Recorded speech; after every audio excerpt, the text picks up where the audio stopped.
Hey guys, Jim Duffy here with Atlantic Bay Mortgage. And as you can see, not the prettiest of days, but still a good day to buy a house. So I get asked a lot, how much house can I afford? Or a lot of people, especially first-time buyers, will wonder, how much house can I afford? And that's the biggest question. And that comes down to monthly payment. Not really the purchase price of the house so much as the all-important monthly payment. How much can I afford? So I have a little chart here comparing rent to buying a house. How much house can you buy with the different rent payments? And this includes everything: taxes, insurance, principal and interest, and PMI. So it's a pretty accurate chart. It's a little on the conservative side, assuming rates are going up, which they are right at the moment. So we put the rate a little high on that. But here's the answer in a nutshell. How much house can I afford? On a manual underwrite, meaning we don't run it through any automated system, Fannie Mae says we need to keep that to 36% of your income. And that's pre-tax income, so that's your gross. And that's how we qualify as far as how much you qualify for is always your pre-tax income. Why is that? Because there's tax benefits to owning a home. Several of the items are tax deductible, so you can actually take home more of your paycheck when you own a home than you could if you rent.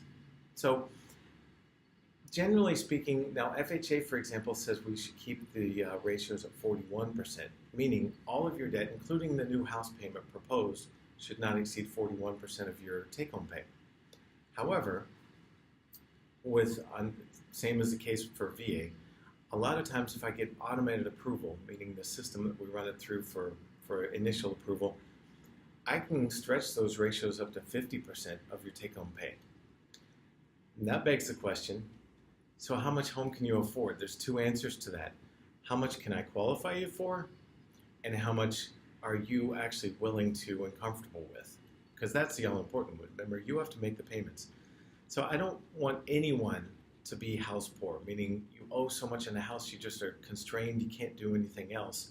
So I will stretch the ratios sometimes, but only when I recommend it at least, only when there's extenuating circumstances, meaning there's other income, maybe a spouse works outside the home, but is not on the mortgage, so there's other income coming in, we're qualifying just on one income, or there's a roommate coming in, going to be boarder income and rent coming in, or a part-time job was started that you expect to continue, but part-time income we can't count for qualifying until you've been on the job for 2 years.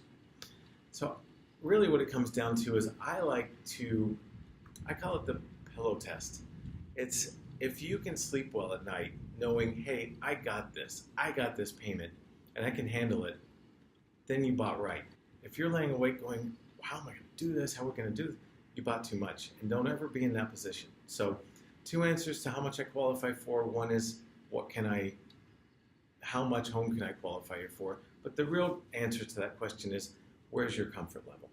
And I would never exceed that if I were you. So I hope this helps. If I can help you determine specifically how much home you qualify for, let me know. My number's below.